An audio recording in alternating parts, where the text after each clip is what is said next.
कि आपातकाल की घोषणा कब होती है और वो क्या है तात्कालिक कारण जिसने इन सभी चीजों पर, ये जो आग लगाने के लिए भूसा या कहिए खरपतवार सब तैयार थी, सूखी लकड़ियां तैयार थी, इन पे माचिस मारने का काम किस घटना ने किया है। तो आइए उस घटना के बारे में विस्तार पूर्वक जानते हैं और समझते हैं कि क्या है वो घटना जिसने इस आपातकालीन घटना को जन्म दिया है। ठीक है, तो चलिए पढ़िए और समझिए बहुत विस्तार से। 12 जून 1975 के दिन क्या होता है? इलाहाबाद उच्च न्यायालय के न्यायाधीश जगमोहन लाल सिन्हा ने एक फैसला सुनाया। जगमोहन लाल सिन्हा ने एक फैसला सुनाया और इस फैसले ने भारत की राजनीति को ही बदल दिया, भारत की राजनीति की रूपरेखा को ही बदल दिया। ये याद रखना है।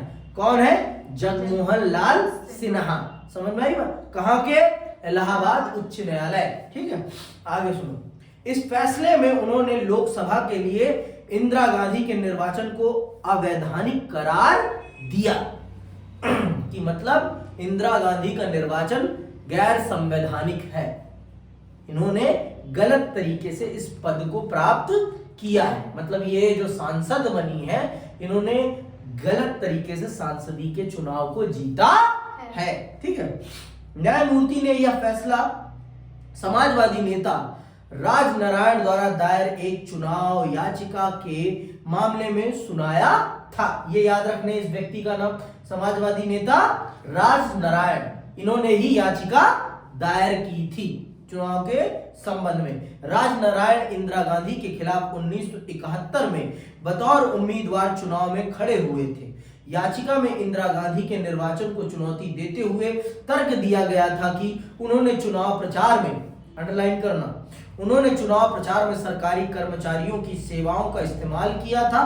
उच्च न्यायालय के इस फैसले का मतलब यह था कि कानूनन अब इंदिरा गांधी सांसद नहीं रही और अगर अगले 6 महीने की अवधि में दोबारा सांसद निर्वाचित नहीं होती तो प्रधानमंत्री के पद पर कायम नहीं रह सकती।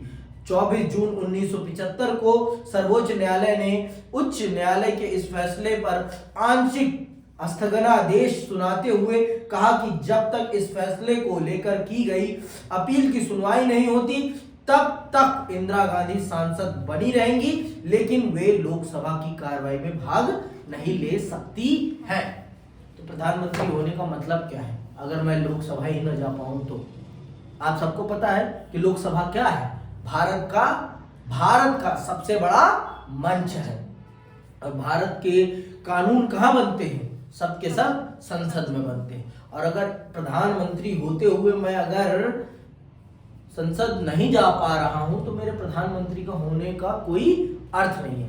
इलाहाबाद उच्च न्यायालय के निर्णय पर सर्वोच्च न्यायालय ने स्थगनादेश जारी कर दिया और कहा कि जब तक इसके खिलाफ हम फैसला नहीं देते, जब तक अपील की सुनवाई हम नहीं करते, तब तक इंदिरा गांधी प्रधानमंत्री बनी रहेंगी, सांसद बनी रहेंगी, लेकिन वो लोक संसद नहीं जा सकती, संसद की कार्रवाई में भागीदार नहीं बन सकती है। और आंदोलनों ने रूपरेखा तैयार कर रखी थी। जयप्रकाश नारायण को क्या मिल गया? मौका मिल गया और उन्होंने नारा कौन से दे दिया? संपूर्ण क्रांति का। याद है ना? संपूर्ण क्रांति का नारा। और उसके बाद दिल्ली पूरी जाम पैक्ट, संसद घिराव का उन्होंने आह्वान कर दिया। संसद घिराव का उन्होंने आह्वान कर दिया कि अगर इंदिरा गांधी इस्तीफा नहीं देंगी तो हम संसद घिराव करेंगे और इस सत्ता को उखाड़ फेंकेंगे, इस सत्ता को उखाड़ फेंकेंगे और इसको इसकी औकात याद दिला देंगे। कौन कहता है? जयप्रकाश नारायण। जय शाह नहीं, जयप्रकाश नारायण। ठीक है, जय शाह बोला है तुमने, जय शाह। आज यही लड़ाई होगी। ठीक है, संकट और सरकार का फैसला। तो सुनिएगा, एक बड़े राजनीतिक संघर्ष के लिए अब मैदान तैयार हो चुका था। जयप्रकाश नारायण की अगुवाई में विपक्षी दलों ने इंदिरा गांधी के इस्तीफे के लिए दबाव डाला। इन दलों ने 25 जून 1975 को दिल्ली के रामलीला मैदान में एक विशाल प्रदर्शन किया। 25 जून, अंडरलाइन कर लो ये दिन, तारीख, ठीक है। प्रदर्शन किया। जयप्रकाश नारायण ने इंदिरा गांधी के इस्तीफे की मांग करते हुए राष्ट्रव्यापी सत्याग्रह की घोषणा की। जेपी ने सेना, पुलिस और सरकारी कर्मचारियों का आह्वान किया कि वे सरकार के अनैतिक और अवैधानिक आदेशों का पालन न करें। इससे भी सरकारी कामकाज के ठप हो जाने का अंदेशा पैदा हुआ। देश का राजनीतिक मिजाज अब पहले से कहीं ज्यादा कांग्रेस के खिलाफ हो गया। मतलब पूरा उत्तर भारत उठ खड़ा हुआ कांग्रेस के खिलाफ। कांग्रेस के खिलाफ पूरा का पूरा उत्तर भारत उठ खड़ा हुआ। इंदिरा गांधी के लिए राजनीतिक संकट खड़ा हो गया। समझ में आई बात? अब उनके लिए अपनी सत्ता को बचाना थोड़ा बहुत संकट का विषय बन गया। उनकी पार्टी, पता है, उनके पार्टी के जो वरिष्ठ नेता थे वो अलग हो गए थे और वो लोग भी इस आंदोलन में जयप्रकाश नारायण से कंधे से कंधा मिलाकर चल रहे थे। वो तो चाहते ही थे कि इंदिरा सत्ता से उतरें। फिर देखो इंदिरा क्या करती है अपनी सत्ता को बचाने के लिए। जयप्रकाश नारायण जी ने पुलिस को, सेना को, सरकारी कर्मचारियों से आह्वान कर दिया कि सरकार के कामकाज में आप सहयोग मत करें। तो अब क्या होगा बाबू? क्या होगा? देश ठप पड़ जाएगा ना। अब इंदिरा गांधी को अपनी सत्ता बचानी है, सत्ता बचानी है। उनके लिए सत्ता, उनके सत्ता पे संकट आ ही गया है। आ गया है कि नहीं आया? उनकी सत्ता पे संकट आया, देश पे कोई संकट नहीं आया। पहले बता रहा हूं मैं, उनकी सत्ता पे संकट है, ये देश पर कोई संकट नहीं है। इस बात को याद रखो। उनके प्रधानमंत्री के पद पर संकट आया है, देश के ऊपर कोई संकट नहीं है। ठीक है, समझ में आई बात? अब सुनो आगे। सरकार ने इन घटनाओं के मद्देनजर जवाब में आपातकाल की घोषणा कर दी। सरकार ने इन घटनाओं को रोकने के लिए, इन घटनाओं से टैगल करने के लिए, इन घटनाओं से निपटने के लिए क्या कह दिया? आपातकाल लगेगा, आपातकाल। सुनना, 25 जून 1975 के दिन सरकार ने घोषणा की कि देश में गड़बड़ी की आशंका है। इस तर्क के साथ उसने संविधान के अनुच्छेद 352 को लागू कर दिया। अंडरलाइन कर लेना ये कि किस अनुच्छेद के अंतर्गत भारत में आपातकाल लगाया गया है। तो कौन सा अनुच्छेद है? 352। और किस आधार पर लगाया गया है? अंदरूनी गड़बड़ियों के आधार पर। किस आधार पर? अंदरूनी गड़बड़ियों के आधार पर। ठीक है वंशिका? ठीक है। इस अनुच्छेद के अंतर्गत प्रावधान किया गया है कि बाहरी अथवा अंदरूनी गड़बड़ी की आशंका होने पर सरकार आपातकाल लागू कर सकती है। सरकार का निर्णय था कि गंभीर संकट की घड़ी आन पड़ी है और इस वजह से आपातकाल की घोषणा जरूरी हो गई है। तकनीकी रूप से देखें तो ऐसा करना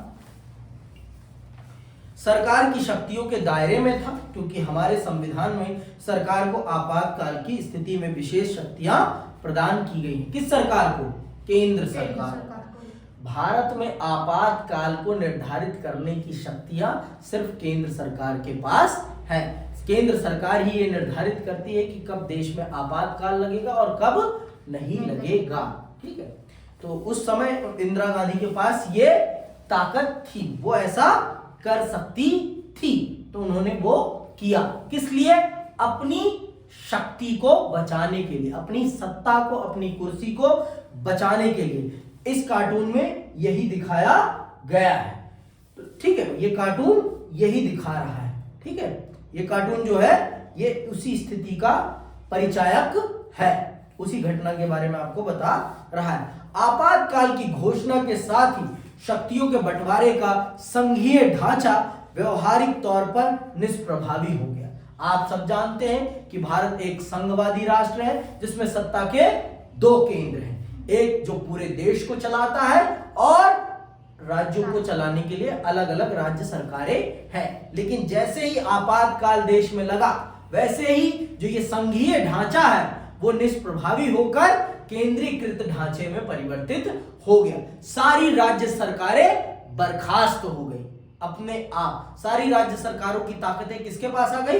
केंद्र सरकार के पास आ गई। सारी की सारी ताकत अब केंद्र सरकार के अधीन है। पूरे देश का कंट्रोल अब सिर्फ और सिर्फ केंद्र सरकार के पास है।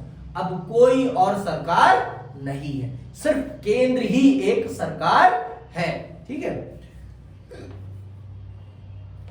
और सारी शक्तियां केंद्र सरकार के हाथ में चली आती हैं। दूसरे, सरकार चाहे तो ऐसी स्थिति में किसी एक अथवा सभी मौलिक अधिकारों पर रोक लगा सकती है। पहले लगा सकती थी, अब नहीं लगा सकती है।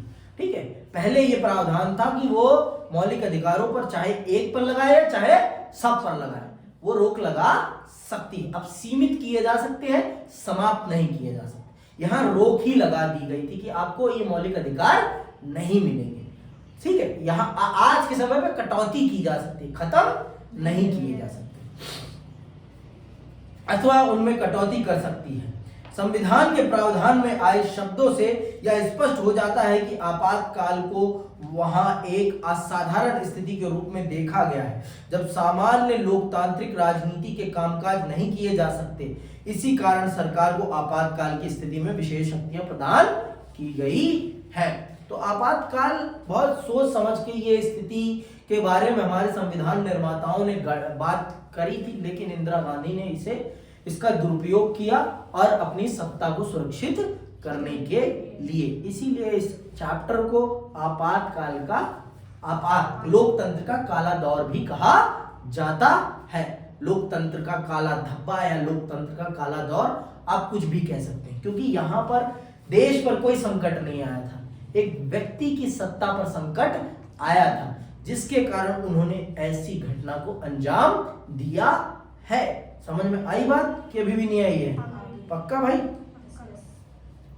25 जून 1975 की रात में प्रधानमंत्री ने राष्ट्रपति, इनका नाम याद रखना, और कब हो रहा है ये सब कुछ? 25 जून की मध्य रात्रि को हो रहा है, रात को हो रहा है। 25 जून 1975 की रात में प्रधानमंत्री ने राष्ट्रपति फखरुद्दीन अली अहमद से आपातकाल लागू करने की सिफारिश की। तो याद रखना इनका नाम, फखरुद्दीन अली अहमद का।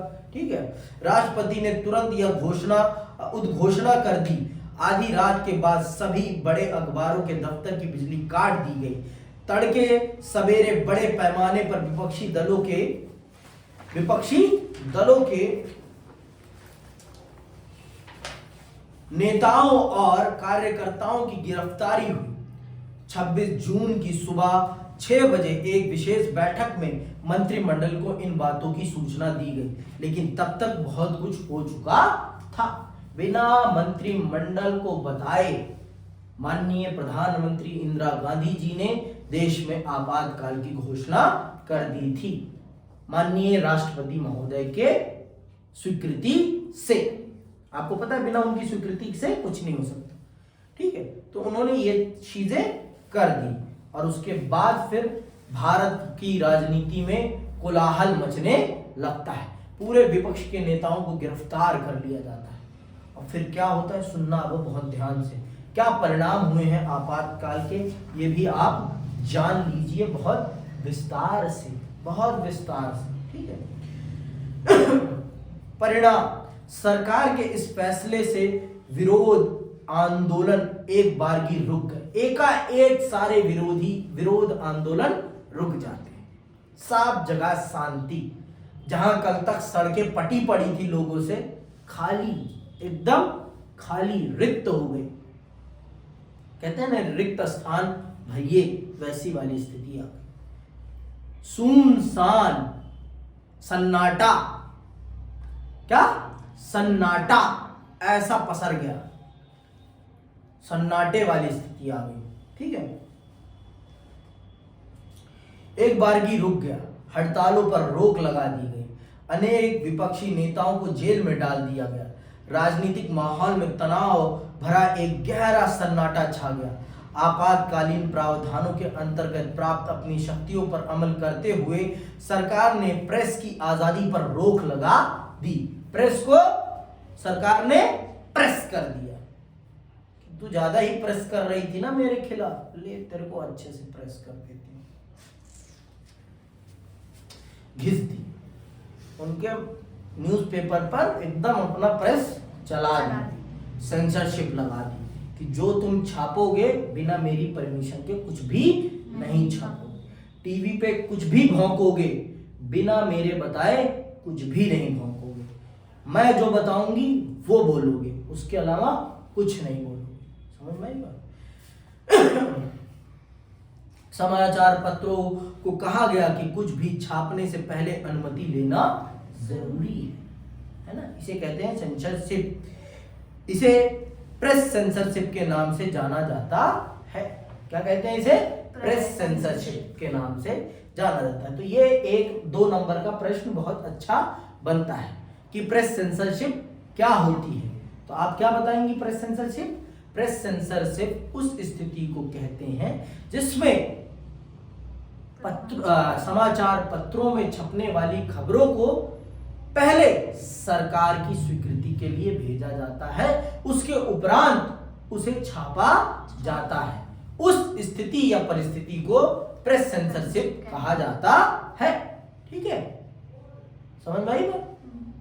उत्तर ऐसे ही लिखना होता है, बेहुदगी भरा नहीं लिखना, नहीं, प्रॉपर मीनिंगफुल शब्दों के साथ उत्तर लिखिए तो ज्यादा बेहतर है। और नहीं लिखेंगे तो नंबर आपके कटेंगे, मेरे तो कुछ कटने वाले नहीं वैसे भी। ठीक। सामाजिक और सांप्रदायिक गड़बड़ी की आशंका के मद्देनजर सरकार ने राष्ट्रीय स्वयंसेवक संघ अर्थात आरएसएस और जमात इस्लामी पर प्रतिबंध लगा दिया। धरना, प्रदर्शन और हड़ताल की भी अनुमति नहीं थी। सबसे बड़ी बात यह हुई कि आपातकालीन प्रावधानों के अंतर्गत नागरिकों के विभिन्न मौलिक अधिकार निष्प्रभावी हो गए। उनके पास अब यह अधिकार भी नहीं रहा कि मौलिक अधिकारों की बहाली के लिए अदालत का दरवाजा खटखटाएं। बताओ कौन से मौलिक अधिकार का उल्लंघन हुआ है यहाँ पे? कौन सा? थप्पड़ मारूंगा ऐसा। किस अधिकार के अंतर्गत आप अदालत जाते हैं अपने मौलिक अधिकारों की सुरक्षा के लिए? जिसे बाबा साहब ने क्या कहा है? दिल कहा है, हृदय और आत्मा कहा है। भारतीय संविधान का हृदय और आत्मा का। ठीक है, तो भारतीय आपके मौलिक संवैधानिक उपचार के अधिकार को, मतलब आपके सारे मौलिक अधिकार निष्प्रभावी कर दिए गए। समझ में आई बात बबुआ कि नहीं आई? सरकार ने निवारक नजरबंदी का बड़े पैमाने पर इस्तेमाल किया। पता है ना निवारक नजरबंदी क्या है कि नहीं पता? शक के बिना पर 3 महीने तक बिना वर्णित प्रक्रिया का पालन किए बगैर व्यक्ति को जेल में रखा जाता है। वर्णित प्रक्रिया क्या है कि किसी भी व्यक्ति को अगर गिरफ्तार किया जाएगा तो उसे 24 घंटे के अंदर मजिस्ट्रेट या न्यायालय के सामने प्रस्तुत करना होगा। फिर मजिस्ट्रेट और न्यायालय ये निर्धारित करेगा कि इस व्यक्ति की गिरफ्तारी न्यायोचित है या अन्यायोचित। वो निर्धारित करेगा कि इसे जेल में रखा जाएगा या बेल दी जाएगी। ठीक है, लेकिन निवारक नजरबंदी के अंतर्गत ऐसा नहीं होता है। बिना ट्रायल के 3 महीने तक व्यक्ति को जेल में रखा जाता है। तो आपातकाल के दौरान निवारक नजरबंदी का बड़े पैमाने पर दुरुपयोग किया जाता है। इस प्रावधान के अंतर्गत लोगों को गिरफ्तार इसलिए नहीं किया जाता कि उन्होंने कोई अपराध किया है, बल्कि इसके विपरीत इस प्रावधान के अंतर्गत लोगों को इस आशंका से गिरफ्तार किया जाता है कि वे कोई अपराध कर सकते हैं। तो आपसे ये पूछा जा सकता है 2 नंबर के प्रश्न में कि क्या है निवारक नजरबंदी। ठीक है, तो निवारक नजरबंदी वो कानून है जिसमें व्यक्ति को अपराध करने के लिए नहीं, अपराध करने की आशंका के लिए गिरफ्तार किया कि यह अपराध कर सकता है। वंशिका अपराध कर सकती है, तो अपराध करने से पहले इसे गिरफ्तार कर लिया जाए। क्यों वंशिका? वंशिका अपराध कर सकती है वर्षा के साथ मिलकर। पुलिस को कॉल पकड़ लूंगी, अपराध हो गया, अब ले जाओ अब जेल ले में। जाओ। ठीक है। सरकार ने आपातकाल के दौरान निवारक नजरबंदी अधिनियमों का प्रयोग करके बड़े पैमाने पर गिरफ्तारियां की। जिन राजनीतिक कार्यकर्ताओं को गिरफ्तार किया गया वे बंदी प्रत्यक्षीकरण याचिका का सहारा लेकर अपनी गिरफ्तारी को चुनौती भी नहीं दे सकते थे। क्यों? क्योंकि आपके मौलिक अधिकार को प्रतिबंधित कर दिया गया था। ठीक है।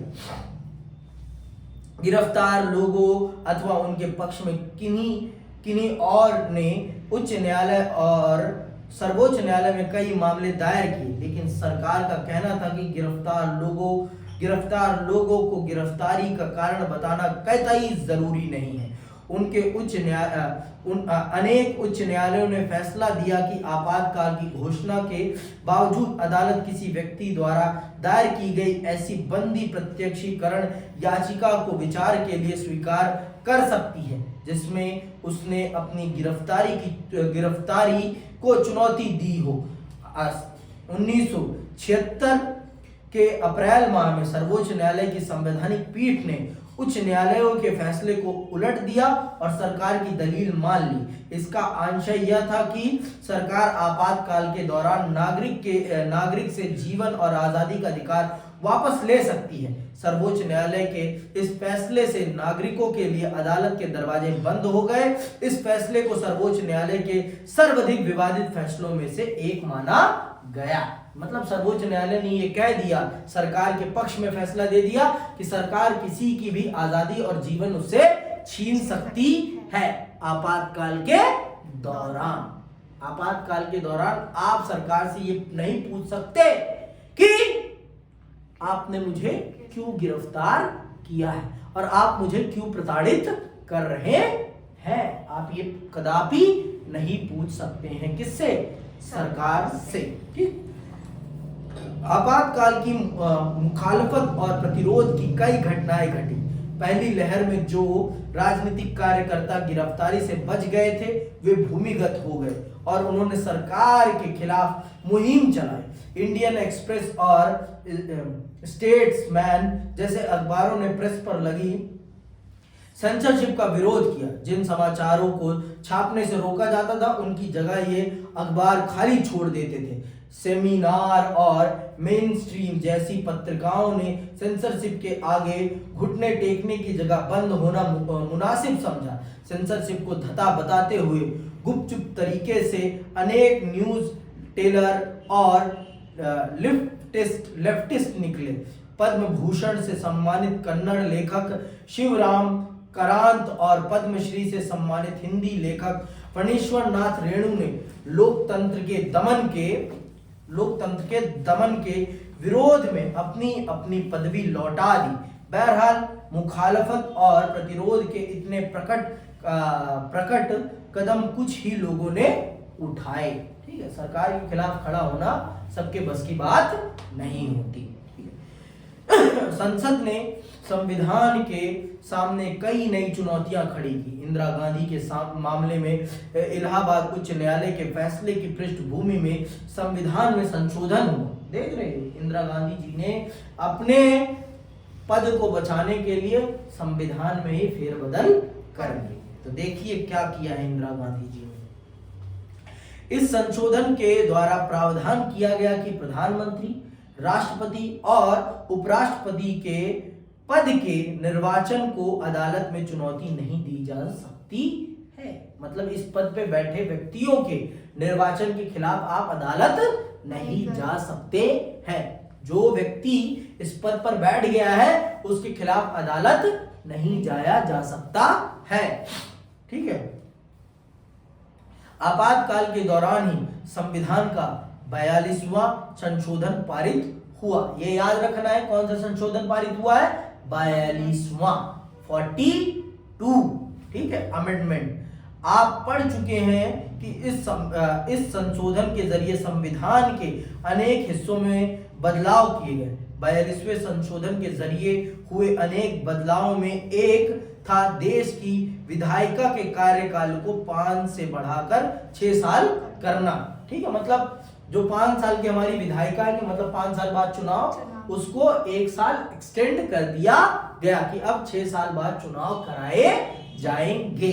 ठीक है, यह व्यवस्था मात्र आपातकाल की अवधि भर के लिए ही नहीं की गई थी, इसके आगे के दिनों में भी अस्थायी रूप से लागू किया जाना था। इसके अतिरिक्त अब आपातकाल के दौरान चुनाव को 1 साल के लिए स्थगित किया जा सकता था। इस तरह देखें तो 1971 के बाद अब 1976 के बदले 1978 में करवाए जा सकते थे।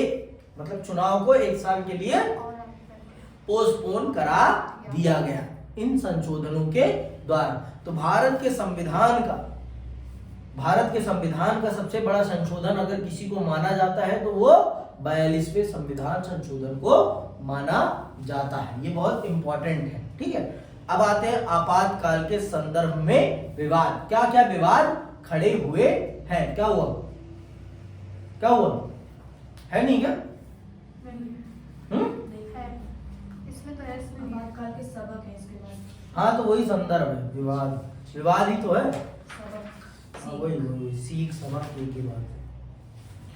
अच्छा, सबक यहाँ से दे दिया इन्होंने सीधे। क्या चाहते हैं ये लोग? बच्चों को पढ़ाना चाहते हैं या गुमराह करना चाहते हैं? आपातकाल के संदर्भ में विवाद। ठीक है, हाँ पढ़ लो उससे। आपातकाल भारतीय राजनीति का सर्वाधिक विवादास्पद प्रकरण है। इसका एक कारण है आपातकाल की घोषणा की जरूरत को लेकर विभिन्न दृष्टिकोणों का होना। दूसरा कारण यह है कि सरकार ने संविधान प्रदत्त अधिकारों का इस्तेमाल करके व्यवहारिक तौर पर लोकतांत्रिक कामकाज को ठप कर दिया था। आपातकाल के बाद शाह आयोग ने अपनी जांच में पाया कि इस अवधि में बहुत सारी अति हुई। इसके अतिरिक्त भारत में लोकतंत्र पर अमल के लिहाज से आपातकाल से क्या क्या सबक सीखे जा सकते हैं, इस पर भी अलग अलग राय मिलती है। आइए इन पर एक एक करके नजर दौड़ाएं। चलिए पहले पढ़ते हैं, क्या आपातकाल जरूरी था? आपको क्या लगता है? हाँ? नहीं जरूरी था? हाँ? पक्का? क्यों? सिर्फ सत्ता को बचाने के लिए पूरे देश में आपातकाल हम्म, मौलिक अधिकार। खुद सोचो इसको, बहुत अच्छे से सोचना है। ठीक है, तो ये अच्छी बात है कि आप सोच रहे हैं। तो अगर आपसे कारण पूछे जाएंगे तो आप क्या बताएंगे? कारण केवल एक व्यक्ति की सत्ता बचाने के लिए देश में आपातकाल लगाना सही नहीं है। लोगों के मौलिक अधिकारों का हनन करना। और तो इस तरह से कहिए ना कि लोकतंत्र में स्वाभाविक है, जनता अगर आपसे नाराज होगी तो आपके खिलाफ आंदोलन करेगी। और अगर आप इनको अंदरूनी गड़बड़ी का आधार मानते हैं तो ये सरासर असंवैधानिक है। आप इन आधारों पर आपातकाल जैसे कड़े कदम नहीं उठा सकते हैं। तो हाँ, सरासर इंदिरा गांधी ने ये कदम अपनी सत्ता को सुरक्षित करने के लिए किया था, ना कि देश की समस्याओं को सुलझाने के लिए। समझ में आई बात? सीधी बात, नो बकवास। तो आइए सुनते हैं और समझते हैं। शाह आयोग की रिपोर्ट जरूर पढ़ के जानी है आप सभी को। ठीक है, संविधान की आपातकाल की घोषणा के कारण का उल्लेख करते हुए संविधान में बड़े सारे ढंग से अंदरूनी गड़बड़ी जैसे शब्द का व्यवहार किया गया है। 1975 से पहले कभी भी अंदरूनी गड़बड़ी को आधार बनाकर आपातकाल की घोषणा नहीं की गई थी। हम पढ़ चुके हैं कि देश के कई हिस्सों में विरोध आंदोलन चल रहे थे। क्या इसे आपातकाल लागू करने का पर्याप्त कारण माना जा सकता है? कदापि नहीं माना जा सकता। जनता का आंदोलन करना लोकतंत्र में बहुत ज्यादा जरूरी है। ये जनता की राजनीतिक चेतना को दिखाता है कि जनता अब कितना राजनीतिक तौर पर सचेत है। अगर वो सरकार के खिलाफ मौन होकर बैठी है तो इसका मतलब है जनता राजनीतिक तौर पर सचेत नहीं है, शून्य है, शून्य। समझ में आई बात। आज जैसे देश में हमारे देश की जनता, हमारा जो जेनजी है, वो सिर्फ सोशल मीडिया पे भौंकना जानता है, उसके अलावा उसके पास भौंकने का कोई साधन नहीं है। सरकार के खिलाफ खड़ा होना बहुत जरूरी है, ठीक है।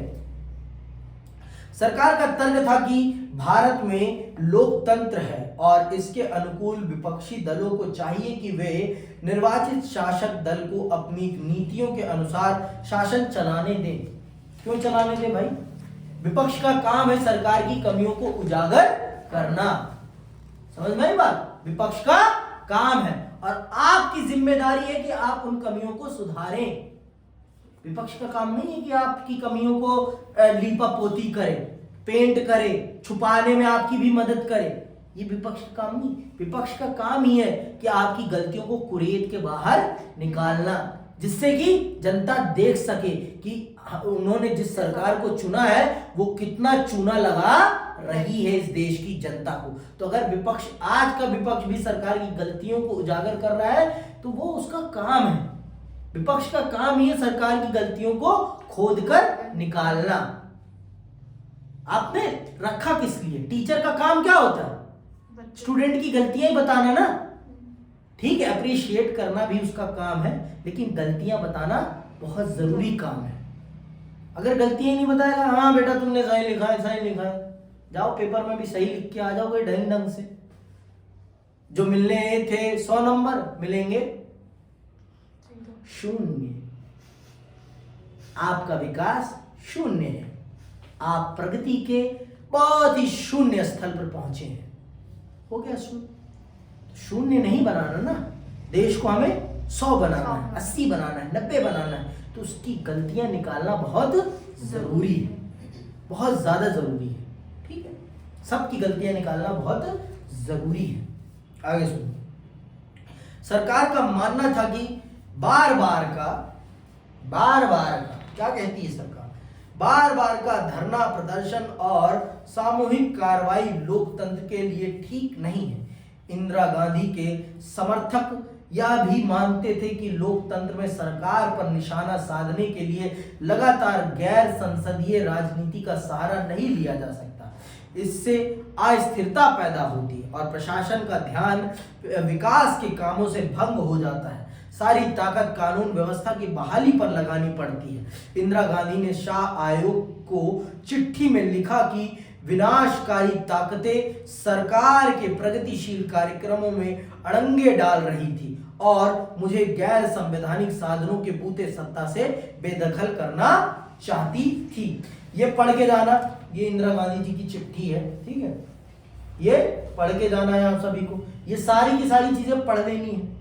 ये कॉलम जो दिया गया है ये आपको पढ़ के जाना है। ठीक है, आगे सुनिए। तो इंदिरा गांधी ने ये कहा, किसे कहा? शाह आयोग की रिपोर्ट में। ठीक है, कुछ अन्य दलों मसलन सीपीआई, इसने आपातकाल के दौरान कांग्रेस को समर्थन देना जारी रखा था। का विश्वास था कि भारत की एकता के विरुद्ध अंतरराष्ट्रीय साजिश की जा रही है।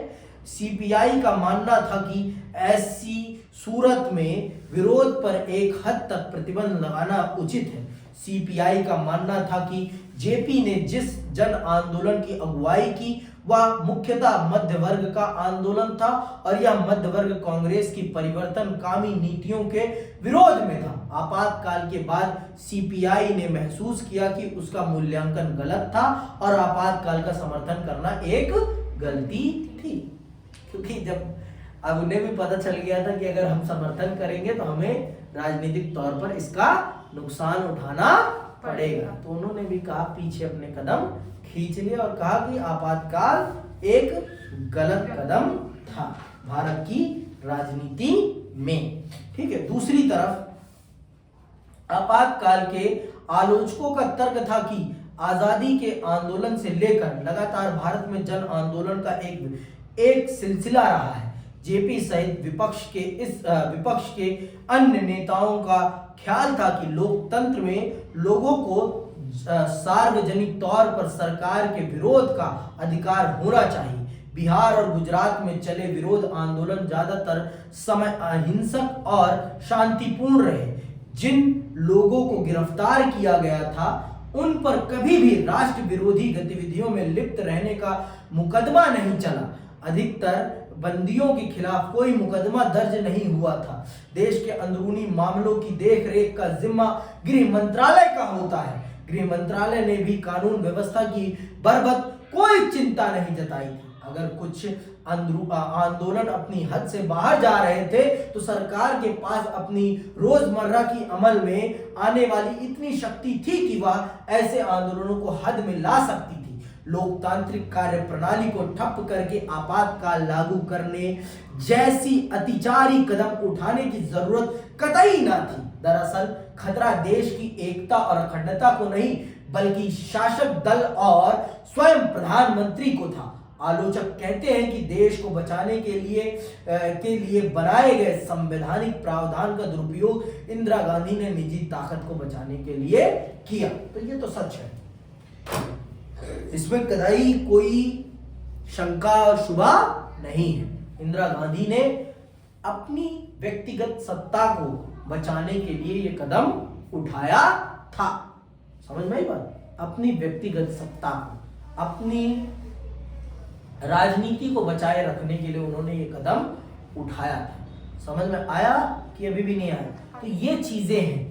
तो सच में भारत का पूरा आजादी का आंदोलन यही था। अंग्रेजों ने तो आपातकाल कभी नहीं लगाया, ये लगाया भी तो उनका अलग था ना। ठीक है, हमारे देश की आजादी का आधार ही क्या था? जन आंदोलन। और अगर आप जन आंदोलनों के खिलाफ इस प्रकार के कदम उठाएंगे तो लोकतंत्र कैसे सुरक्षित रह पाएगा? हाँ, लोकतंत्र का आधार ही जनता है, और जनता अगर अपनी भावनाओं को व्यक्त नहीं कर पाएगी तो फिर अर्थ क्या रह गया लोकतंत्र का? समझ में आई बात? और देश की अंदरूनी सुरक्षा व्यवस्था का ध्यान रखने वाला गृह मंत्रालय होता है। गृह मंत्रालय ने ऐसी कोई भी चिंता नहीं जताई थी कि देश में अंदरूनी गड़बड़ी जैसी स्थिति पैदा हो रही है। पर सच जो है वो यही है कि माननीय प्रधानमंत्री स्वर्गीय श्री इंदिरा गांधी जी की सत्ता पर प्रश्न चिन्ह लग रहा था, और उस प्रश्न चिन्ह से बचना चाहती थी वो, और अपने सुपुत्र स्वर्गीय श्री संजय गांधी जी के स्ववचनों पर उन्होंने इस शुभ कदम को आगे बढ़ाया और देश में आपात काल लगा दिया। ठीक है, आगे सुनिए। आपातकाल के दौरान क्या क्या हुआ? क्या क्या हुआ? क्या क्या हुआ बता रहा हूं। आपातकाल का वास्तविक क्रियान्वयन भी अपने आप में विवाद का एक मुद्दा रहा है। क्या सरकार ने अपनी आपातकालीन शक्तियों का दुरुपयोग किया?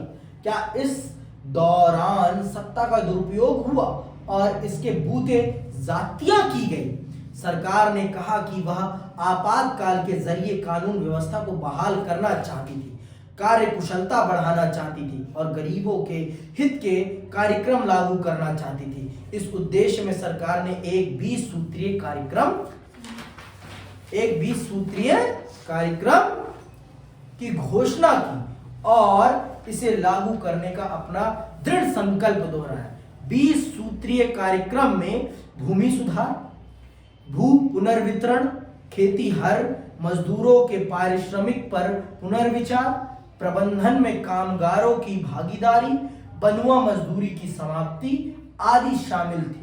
आपातकाल की घोषणा के बाद शुरुआती महीनों में मध्य वर्ग इस बात से बड़ा खुश था कि विरोध आंदोलन समाप्त हो गए और सरकारी कर्मचारियों पर अनुशासन लागू हुआ। गरीब और ग्रामीण जनता को भी उम्मीद थी कि सरकार जिन कल्याण कार्यक्रमों को लागू करने के वायदे कर रही है उन्हें अब कारगर तरीके से लागू किया जाएगा। समाज के विभिन्न वर्गों की अलग अलग अपेक्षाएं थी और इस कारण आपातकाल को लेकर उनके दृष्टिकोण भी अलग अलग थे। शुरू में तो सबको अच्छा लगा था क्योंकि सब कुछ डिसिप्लिन हो गया था, शक्ति आ गई थी, लेकिन धीरे धीरे धीरे धीरे रस्सी ढीली होती गई और सरकारी कर्मचारी धीरे धीरे धीरे फिर अपने पुराने ढर्रे पर वापस आ गए। फिर से काला बाजारी प्रारंभ हो गई। सरकारी कर्मचारियों का अत्याचार शुरू हो गया। सुनिएगा ध्यान से। आपातकाल के आलोचकों ने ध्यान दिलाया कि सरकार ने ज्यादातर वायदे पूरे नहीं हुए। आलोचकों का कहना है कि सरकार अपने वायदों की ओट लेकर जातियों से लोगों का ध्यान हटाना चाहती थी। आलोचकों ने निवारक नजरबंदी के बड़े पैमाने पर इस्तेमाल पर भी सवाल उठाए। हम पढ़ चुके हैं कि आपातकाल के दौरान अनेक प्रमुख नेताओं को गिरफ्तार कर लिया गया था। दरअसल कुल 676 नेताओं की गिरफ्तारी हुई थी। शाह आयोग का आकलन था कि निवारक नजरबंदी के कानूनों के तहत लगभग 1,11,000 लोगों को गिरफ्तार किया गया। प्रेस पर कई तरह की पाबंदी लगा दी गई। इसमें कई पाबंदियां गैर कानूनी थी। शाह आयोग ने अपनी रिपोर्ट में लिखा है कि दिल्ली बिजली आपूर्ति निगम के महाप्रबंधक को दिल्ली के लेफ्टिनेंट गवर्नर के दफ्तर से 26 जून 1975 की रात 2 बजे मौखिक आदेश मिला कि अभी अखबारों की बिजली आपूर्ति काट दी जाए। अखबारों को बिजली आपूर्ति 2-3 दिन बाद फिर बहाल की गई, लेकिन तब तक सेंसरशिप का पूरा ढांचा खड़ा किया जा चुका था। तो ये सारी चीजें हैं। इसके अलावा आगे सुनिएगा, इसके अलावा कुछ और भी गंभीर आरोप ऐसे लोगों को लेकर लगे थे जो किसी आधिकारिक पद पर नहीं थे, लेकिन सरकारी ताकत का इन लोगों ने इस्तेमाल किया था। प्रधानमंत्री के छोटे बेटे संजय गांधी उस वक्त किसी आधिकारिक पद पर नहीं थे, फिर भी प्रशासन पर उनका असर था और आरोप लगाया जाता है कि उन्होंने सरकारी कामकाज में दखल दिया। दिल्ली में झुग्गी बस्तियों को हटाने तथा जबरन नसबंदी कराने की मुहिम में उनकी भूमिका को लेकर बड़े विवाद उठे। जबरदस्ती नसबंदी, दिल्ली को स्वच्छ बनाने के लिए झुग्गियां उड़वाने में, बुलडोजर चलवाने में संजय गांधी ने बहुत बड़ी भूमिका निभाई। लगाओ बुलडोजर, उड़ाओ इनको, हटाओ, दिल्ली को सुंदर बनाओ। दिल्ली को सुंदर बनाओ मुहिम चलाने में संजय गांधी का बहुत बड़ा योगदान है। ठीक है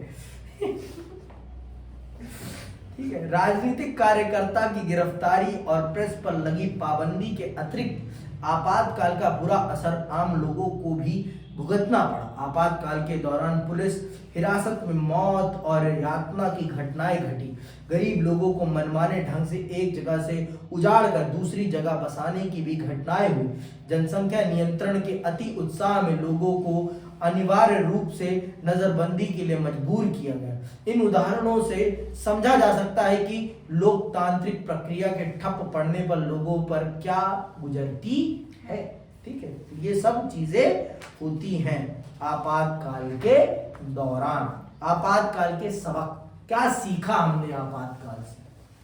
हमने ये सीखा कि हमें अपने राजनीतिक अधिकारों के प्रति सचेत रहना चाहिए। हमें किसी भी नेता पर इतना अंधा भरोसा नहीं करना चाहिए कि हम उसे अपना माई बाप मान लें। कोई भी नेता भगवान नहीं है। सबके अंदर अहंकार आ सकता है और सबका अहंकार सीमित रखना बहुत जरूरी है। एज ए जनता हमारे हित में अगर काम नहीं कर रहा तो हमें उसे उसके पद से हटाना बहुत जरूरी है। इसलिए नहीं पूजना कि भाई है अपना, दोस्त अपना, जाति का है, अपने धर्म का है। राजनेता धर्म और जाति नहीं देखते। ठीक है, उनके लिए उनकी सत्ता ही सब कुछ होती है। सत्ता से बड़ा कुछ नहीं होता। सत्ता ही प्राथमिक है, सत्ता ही सब कुछ है। आगे सुनिए। आपातकाल से एक बार की भारतीय लोकतंत्र की ताकत और कमजोरियां उजागर हो गई। हालांकि बहुत से पर्यवेक्षक मानते हैं कि आपातकाल के दौरान भारत लोकतांत्रिक नहीं रह गया था, लेकिन यह भी ध्यान देने की बात है कि थोड़े ही दिनों के अंदर कामकाज फिर से लोकतांत्रिक ढर्रे पर लौट आया। इस तरह आपातकाल का एक सबक तो यही है कि भारत से लोकतंत्र को विदा नहीं किया जा सकता और करना बहुत कठिन है। दूसरे, ये याद रखना है आपको, ठीक है, ये प्रश्न आ सकता है। दूसरा, आपातकाल से संविधान में वर्णित आपातकाल के प्रावधानों के कुछ अंतर्गत उलझाव भी प्रकट हुए। मतलब संविधान में जो गलत शब्दों का प्रयोग हो गया था वो शब्द भी आपातकाल के लगने के बाद स्पष्ट हो गए और उसके बाद उसे बदल दिया जाता है। उलझाव भी प्रकट हुए जिन्हें बाद में सुधार लिया गया। अब अंदरूनी आपातकाल सिर्फ सशस्त्र विद्रोह, मतलब जब तक अंदरूनी आपातकाल तभी लगाया जा सकता है देश में जब जनता हथियार के साथ सरकार के खिलाफ खड़ी हो जाए। सशस्त्र विद्रोह लिखा है ना की स्थिति में लगाया जा सकता है। इसके लिए यह भी जरूरी है कि आपातकाल की घोषणा की सलाह मंत्रिमंडल राष्ट्रपति को लिखित में दे। जब तक राष्ट्रपति को लिखित में मंत्रिमंडल ये सलाह नहीं देता तब तक राष्ट्रपति देश में आपातकाल की घोषणा नहीं कर सकते। मौखिक तो कर ही नहीं सकते कि प्रधानमंत्री जी ने फोन किया, हाँ राष्ट्रपति जी लगा दीजिए आपातकाल, कदापि नहीं। मंत्रिमंडल पूरा, प्रधानमंत्री और उनका मंत्रिमंडल बैठकर जब तक डिस्कस नहीं करेगा, लिखित तौर पर उन्हें ये सुझाव भेजेगा नहीं, तब तक इस घटना पर विचार नहीं किया जा सकता है। आगे सुनिए। तीसरा, आपातकाल से हर कोई नागरिक अधिकारों के प्रति ज्यादा सचेत हुआ। आपातकाल की समाप्ति के बाद अदालतों ने व्यक्ति के नागरिक अधिकारों की रक्षा में सक्रिय भूमिका निभाई। न्यायपालिका आपातकाल के वक्त नागरिक अधिकारों की कारगर तरीके से रक्षा नहीं कर पाई थी। इसे महसूस करके अब वह नागरिक अधिकारों की रक्षा में तत्पर हो गई। आपातकाल के बाद नागरिक अधिकारों के कई संगठन मजबूत वजूद में आए। ठीक है। बहरहाल आपातकाल के संकटपूर्ण वर्षों ने कई ऐसे सवाल छोड़े हैं जिन पर पर्याप्त ध्यान नहीं दिया गया है। इस अध्याय में हम पढ़ चुके हैं कि लोकतंत्र सरकार के रोजमर्रा के कामकाज और विभिन्न दलों और समूहों के निरंतर जारी राजनीतिक विरोध के बीच तनाव की स्थिति बनती है। ऐसे में दोनों के बीच एक सधा हुआ संतुलन क्या हो सकता है? क्या नागरिकों को विरोध की कार्रवाई में शामिल होने की पूरी आजादी होनी चाहिए अथवा उन्हें इसका कोई अधिकार ही नहीं होना चाहिए?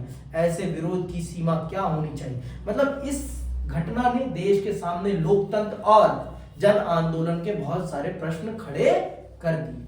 अब अगला चैप्टर था लेकिन जन आंदोलन का, लेकिन आपकी भारत सरकार ने सीबीएसई को यह आदेश दिया कि हमारे देश के युवा मस्तिष्क पर बहुत ज्यादा दबाव पड़ रहा है एक चैप्टर के कारण, हटाओ इसको। तो सीबीएसई ने अपने कर कमलों से उस अध्याय को आपके सिलेबस से हटा दिया। आपने यही देखा कि इसका भी कितना मोटा कंटेंट आपके पेज से गायब कर दिया गया है। दूसरे, आपातकाल का वास्तविक क्रियान्वयन पुलिस और प्रशासन के जरिए हुआ। ये संस्थाएं स्वतंत्र होकर काम नहीं कर पाई। इन्हें शासक दल ने अपना राजनीतिक औजार बनाकर इस्तेमाल किया। शाह कमीशन की रिपोर्ट के अनुसार पुलिस और प्रशासन राजनीतिक दबाव के चपेट में आ गए थे। यह समस्या आपातकाल के बाद भी खत्म नहीं हुई, कभी नहीं खत्म हुई। आज भी यही स्थिति है। पुलिस और प्रशासन हमेशा सरकार के हाथ की कठपुतली होते हैं, जो कि सरासर गलत है। उन्हें सरकार के हाथ की कठपुतली नहीं, उन्हें नागरिकों के अधिकारों की रक्षा के लिए बनाया गया है, लेकिन ऐसा होता नहीं। तो आज की क्लास यहीं समाप्त करते हैं। अगले अध्याय में और इसे समझेंगे कि आपातकाल के बाद क्या क्या होता है और कैसे राजनीति नए करवट बैठती है और कैसे इंदिरा गांधी सत्ता से पहली बार बेदखल होती है। ठीक है, फिर इंदिरा गांधी की वापसी को पढ़ लेंगे क्योंकि ज्यादा दिन तक वो विपक्ष में रहती नहीं। इसी के साथ आज मैं यही समाप्त करता हूं, विदा लेता हूं। जय हिंद, जय भारत।